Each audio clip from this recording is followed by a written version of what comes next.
ધાંગધ્રા શહેરમાં મન કી બાત કાર્યક્રમનું જિલ્લા સ્તરે આયોજન. પૂર્વ મંત્રી, ધારાસભ્ય, જિલ્લા પ્રમુખ સહિત મોટી સંખ્યામાં કાર્યકરો જોડાયા. ધાંગધ્રા શહેરની સોની સમાજની વાડી ખાતે રવિવારે વડાપ્રધાન નરેન્દ્ર મોદીના લોકપ્રિય રેડિયો કાર્યક્રમ મન કી બાતનું સુરેન્દ્રનગર જિલ્લા સ્તરે ભવ્ય આયોજન ધાંગધ્રા ખાતે કરવામાં આવ્યું હતું. જેમાં કાર્યક્રમમાં જિલ્લાના વિવિધ વિસ્તારોમાંથી મોટી સંખ્યામાં ભાજપના કાર્યકરો અને આગેવાનો ઉપસ્થિત રહ્યા હતા.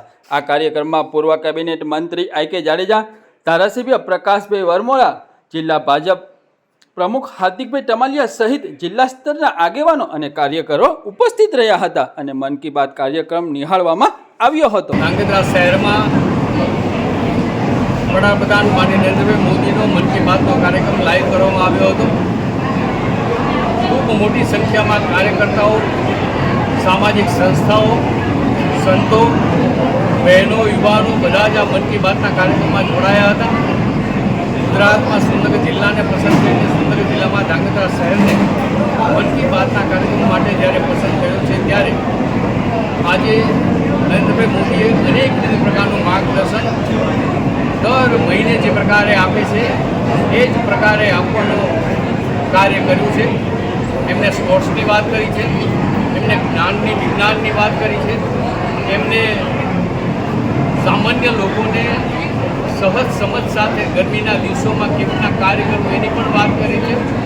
એટલે કે જ્ઞાન, વિજ્ઞાન, સ્પોર્ટ્સ, સમાજ હિત, રાષ્ટ્રીય હિત માટેની અનેકવિધ પ્રકારની બાબતો દર મહિને માનનીય નરેન્દ્રભાઈ મોદીના મન કી બાતના કાર્યક્રમ થકી જાણવાને મળે છે. આ કાર્યક્રમ આમ સમાજ માટે ઉપયોગી છે.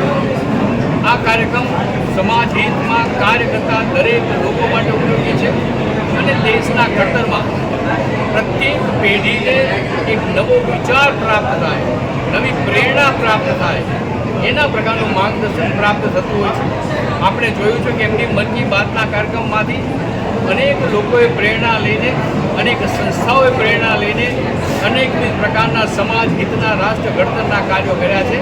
ત્યારે માનનીય નરેન્દ્રભાઈ મોદીના આવા શુભ વિચારોને હું આવકારું છું, અભિનંદન આપું છું. અને ઘણા વર્ષોથી જે પ્રકારના મન કી બાતના કાર્યક્રમ થકી આપણને સૌને સાદી સમજ દ્વારા જે પ્રકારનો એમનો વિચાર, માર્ગદર્શન પ્રાપ્ત થાય છે એ આપણા સૌ માટે ઉપયોગી છે.